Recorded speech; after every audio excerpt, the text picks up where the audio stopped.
Assalamualaikum warahmatullahi wabarakatuh. Selamat pagi, selamat siang, ataupun selamat malam, mahasiswa-mahasiswi Hukum Ekonomi Syariah di mana semester 3 dimanapun berada. Semoga kalian semua dalam keadaan sehat dan selamat. Amin ya rabbal alamin. Di mata kuliah Hukum Perdata 1 kali ini kita sudah menginjak ke pertemuan yang ketiga.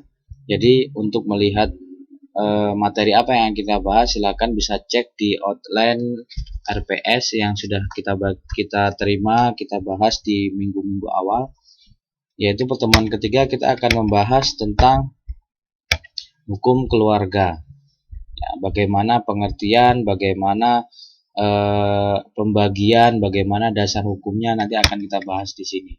Oke ya, langsung kita bahas untuk yang pertama, yaitu macam-macam pengertian hukum keluarga antara lain. Nah, di sini hukum keluarga akan kita bahas secara dua kata pokok dari hukum keluarga. Yang pertama, keluarga. Keluarga ialah kesatuan masyarakat kecil yang terdiri dari suami, istri, dan anak yang berdiam dalam suatu rumah tangga. Bisa dipahami bersama ya bahwa dalam sebuah masyarakat itu antara kumpulan dari sebuah rumah tangga atau suami istri, sepasang suami istri di suatu wilayah tertentu. Jadi misalnya masyarakat itu adalah seseorang yang hidup di wilayah tertentu. Nah, itu masyarakat.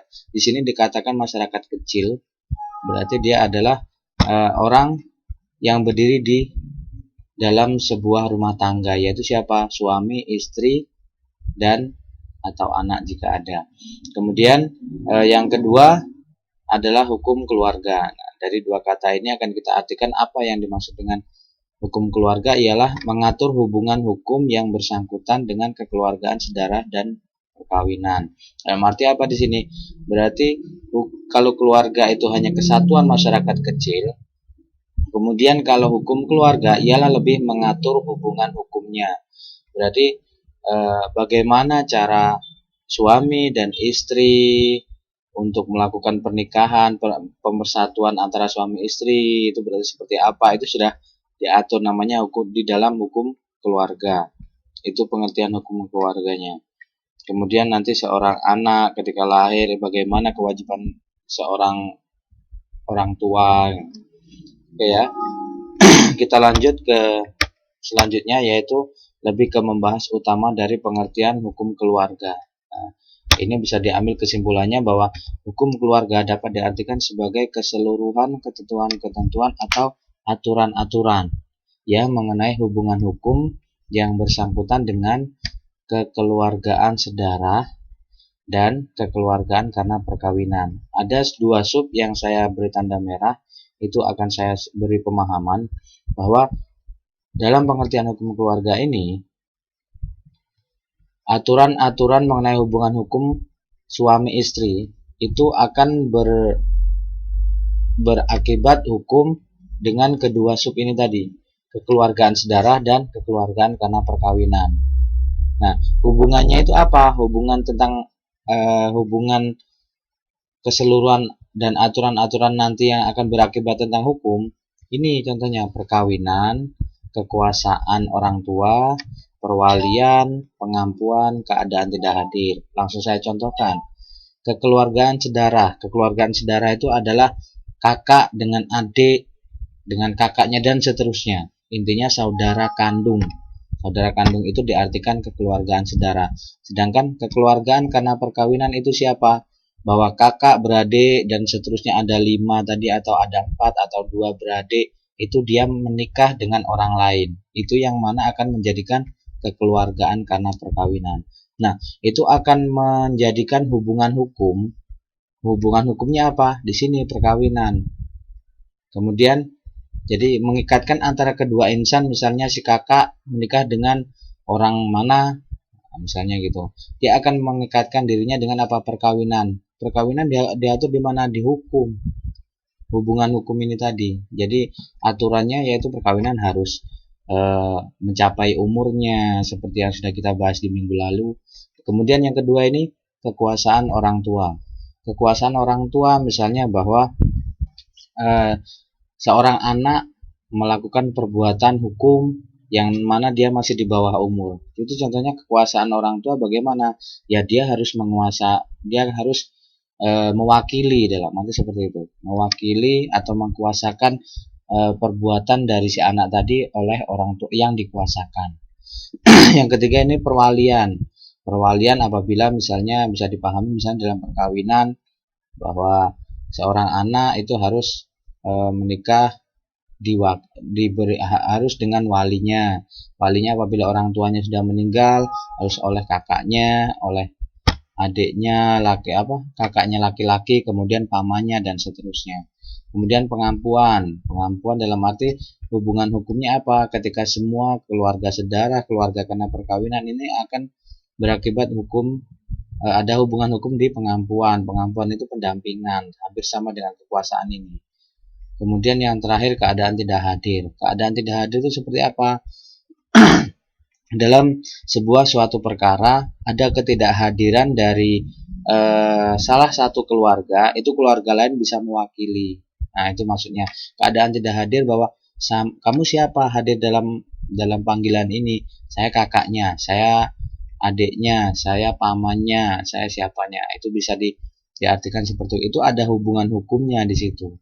Jadi seseorang yang ingin melakukan perjanjian dan sebagainya itu bisa akan menjadi kuat apabila kekeluargaan saudara, kekeluargaan ini sudah jelas dipahami. Oke, jadi dari dua pembahasan yang sudah saya substansikan tadi tentang kekeluargaan saudara dan kekeluargaan karena perkawinan, itu akan kita bahas detail seperti ini. Kekeluargaan sedarah di pasal 290 KUH Perdata adalah pertalian keluarga yang terdapat antara beberapa orang yang mempunyai keluhuran yang sama. Nah, di dalam 290 itu kemudian ada keterangannya lagi bahwa hubungan kekeluargaan sedarah dihitung dengan jumlah kelahiran. Setiap kelahiran disebut derajat. Ini seperti apa keluarga sedarah itu? Sudah saya jelaskan di awal tadi. Kekeluargaan saudara itu adalah kakak dengan adik yang kandung, bahasanya seperti itu. Bahwa hubungan kekeluargaan saudara dihitung dari jumlah kelahiran, bahwa yang kelahir pertama itu kakak tertua, kemudian kelahiran selanjutnya disebut adiknya, kemudian adiknya lagi, adik perempuan, adik laki-laki, seterusnya seperti itu. Itu intinya dari kekeluargaan saudara. Itu pasti semua sudah bisa dipahami. Itu dari pasal 290 akan berlanjut dari pasal 29 sampai di pasal 24. Kita lanjutkan lagi. Oke, kita lanjutkan untuk yang kedua. Untuk yang kedua yaitu kekeluargaan karena perkawinan. Yang saya sudah singgung di atas tadi juga bahwa kekeluargaan karena perkawinan adalah pertalian keluarga yang terdapat karena perkawinan antara seorang dengan keluarga saudara dari istri. Misalnya itu bahwa misalnya saya saudara dari istri terdapat karena perkawinan antara orang dengan keluarga saudara dari istri. Misalnya adik saya menikah dengan adik istri saya menikah dengan orang lain, otomatis saya akan ada hubungan hukum dengan adik ipar saya. Itu bahasanya adik ipar. Itu kan mau tidak mau ada hubungan hukum di situ.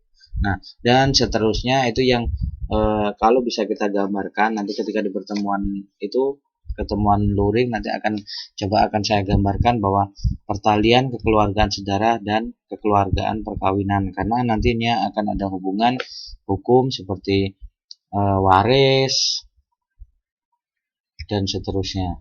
Jadi bisa disimpulkan bahwa dari dua pemahaman di sini tadi, yaitu jauh dekat hubungan darah mempunyai arti penting dalam perkawinan. Nah, ini maksud saya tadi. Perkawinan, pewarisan, dan perwakilan dalam keluarga. Perwakilan seperti ini apa? Tadi saya sudah singgung juga di atas, misalnya masalah perwalian pernikahan, kemudian terjadi contohnya saja anak sekolah itu harus butuh wali. Nah, itu siapa yang mewakili? Kan bisa ketika misalnya pamannya, saya bibiknya, saya kakeknya, itu kan bisa untuk mewakili ke setiap kepentingan seseorang. Nah, itu pentingnya di situ pemahaman dari kekeluargaan saudara dan kekeluargaan karena perkawinan. Oke, kita bahas selanjutnya yaitu sumber hukum keluarga. Nah, sumber hukum di sini terjadi dua.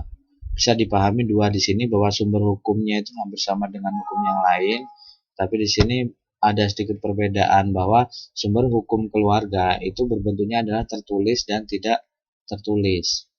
Seperti apa? Kalau yang tertulis sudah jelas. Intinya yang tertulis itu adalah yang sudah berbentuk tulisan, yaitu perundang-undangan. Nah, di sini ada kaidah-kaidah hukum yang bersumber dari undang-undang, jurisprudensi, traktat. Nah, ini kan sudah semuanya pasti sudah berbentuknya dokumen dari perundang-undangan. Kemudian KUH Perdata, nah itu nanti yang akan Bapak-bapak Ibu sekalian akan bawa di minggu depan. Kita bahas bersama tentang KUH Perdata dan peraturan, dan yang terakhir ini Undang-Undang Nomor 32 Tahun 1945, itu tentang hukum keluarga, tentang ini pencatatan nikah, talak, dan rujuk. Itu penting untuk di hukum keluarga ini yang masalahnya menggabungkan kekeluargaan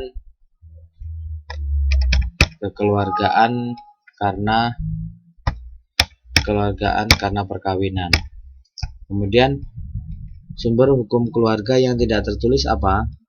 Yang tidak tertulis di sini adalah kaidah-kaidah yang timbul, tambah, dan berkembang dalam kehidupan masyarakat. Seperti apa sih ketika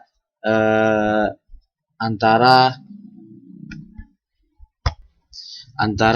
keluarga Anda dengan keluarga sebelahnya terkait dengan mungkin batas hak milik, kemudian keluarga Anda dengan keluarga orang lain yang ada di lingkup, kemudian skalanya bawah desa, lingkup kecamatan, dan seterusnya. Itu semuanya keluarga harus diatur, yaitu kaidah-kaidah yang timbul, tambah, dan berkembang dalam kehidupan masyarakat.